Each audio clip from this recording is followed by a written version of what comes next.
Hi everyone, here we are again to update the community on our February 2018 listening post. Kicked off with a great start. I want to personally thank Deb Hickey for the personal introduction that she provided at listening post. These spontaneous moments remind me of how great it is to be part of the Woodbridge community, and I thank you for that introduction. It was spontaneous and very heartfelt on my end, and I thank you. It was a great way to kick things off. So kind of getting into the meat of what we discussed in listening post. First we have two special announcements in regards to a WA Board of Directors appointed committee, which will be called the Rules and Regulations Committee.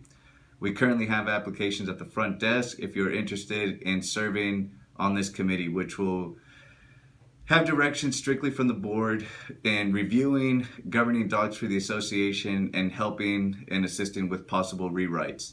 So if you're interested in that committee, we do have applications for you here at the front desk. Second will be a working group working directly with myself, the operations manager, focusing on disaster preparedness. We also have applications available here at the front desk, and if you have a background in putting emergency disaster plans in place through your background, we'd love to hear from you and use your expertise within this group. It's going to be a vital component and keeping everyone safe in the community, and we're going to need the participation from the community to be able to make this work. So both of those applications are available here at the front desk if you're interested. And now getting to the agenda items that we covered at this month's listening post, beginning first with the automated chemistry systems for the pools and spas. So we kind of updated everyone last month that that project was underway, and that project is now complete. Included in that project is installing every one of the components for all pools and spas, and also the most important was making sure that our WA staff and our WA pool maintenance contractor was trained on the use of this equipment. That training has been completed, and a follow-up to that is maintaining this system. You know, there's a lot of preventative maintenance and ongoing maintenance that's going to be involved with this system to keep it running and keep it functional.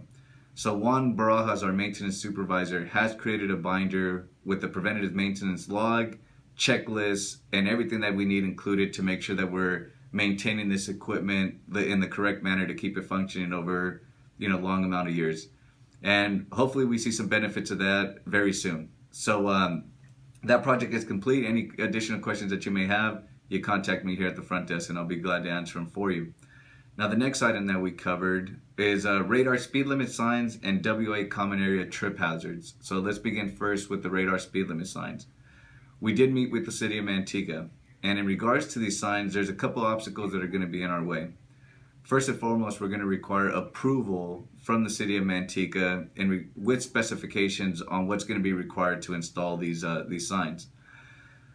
The signs right now, cost breakdowns would be kind of considered on two levels: the city's budget and where it lies in between importance of items that they have on that budget versus having a sponsorship for these signs. Now sponsorship is risky because sponsorship kind of opens you up to other avenues of advertising, including billboards and things of that sort, but that all depends on municipalities and ordinances within the city that is being reviewed at the city level as we speak. Costs that we associate with each one of these radar signs is about $3,100 each. Now, depending on the specifications, we don't have an idea of what a total cost would be. So we still have a bunch of research that we have to do, and we'll continue updating it as it comes in. But those are just a few tidbits of where we're at with that. And what we also have is a WA common area tripping hazards. So we mentioned that last month, and what we were able to execute is that project is complete. So what we did is we brought in a contractor. We approved them under the threshold that's approved by the operations manager to address the WA tripping hazards in common areas only. So those items have been addressed, and we did get some feedback in regards from some residents in attendance in regards to better improvements while the work is being done that we'll take into serious consideration and make sure that we implement moving into any other projects that we do in regards to that specific task. So that completes that there. And next item, we had a display case here, and it's something that we've been talking about over the past couple months, which is rock for the clubhouse and WA common areas.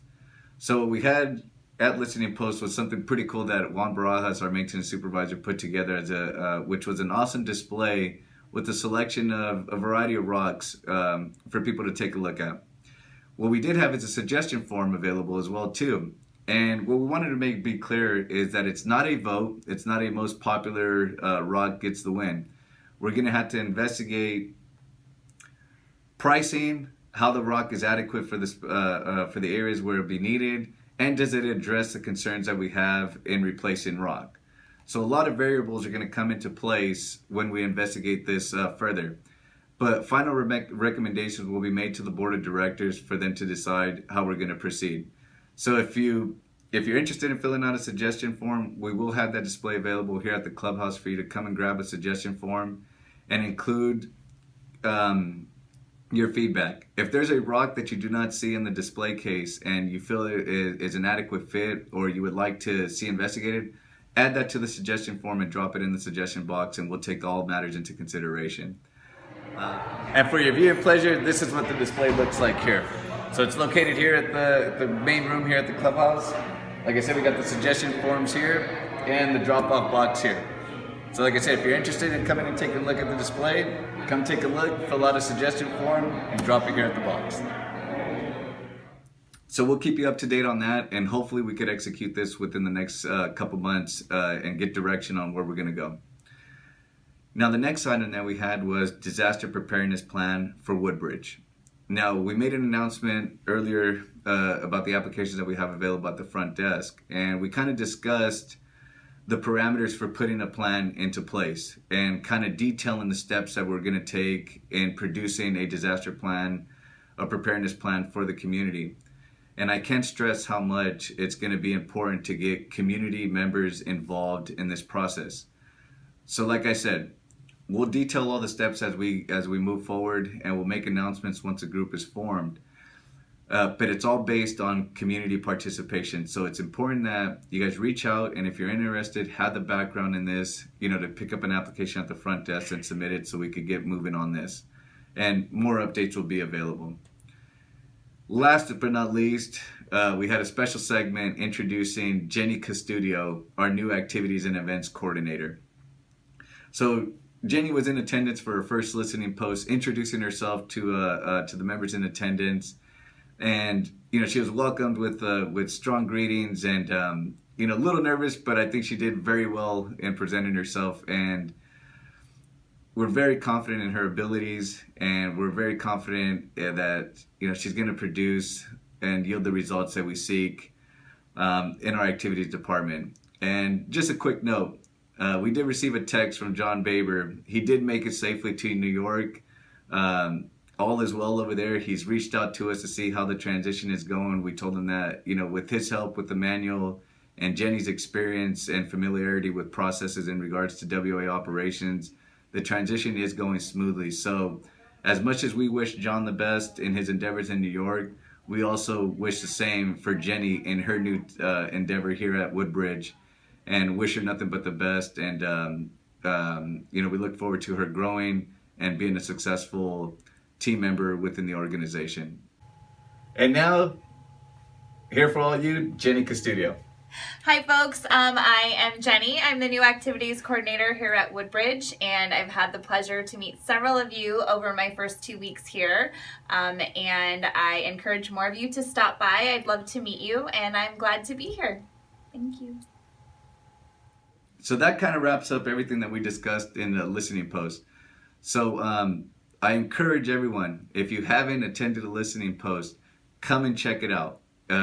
You won't be disappointed. There's a lot of information, a lot of positive discussions that we have in listening post, and it's all geared around improving WA operations. So if you haven't had a chance to attend one, our next listening post is going to be the second Thursday of March at 3 p.m. That date is going to be, let me just check for you real quick. It's going to be March 8th, Thursday, March 8th at 3 p.m. So if you haven't attended and you wish to, come and join us. I would love to see you there. So until next month, we'll see you guys later.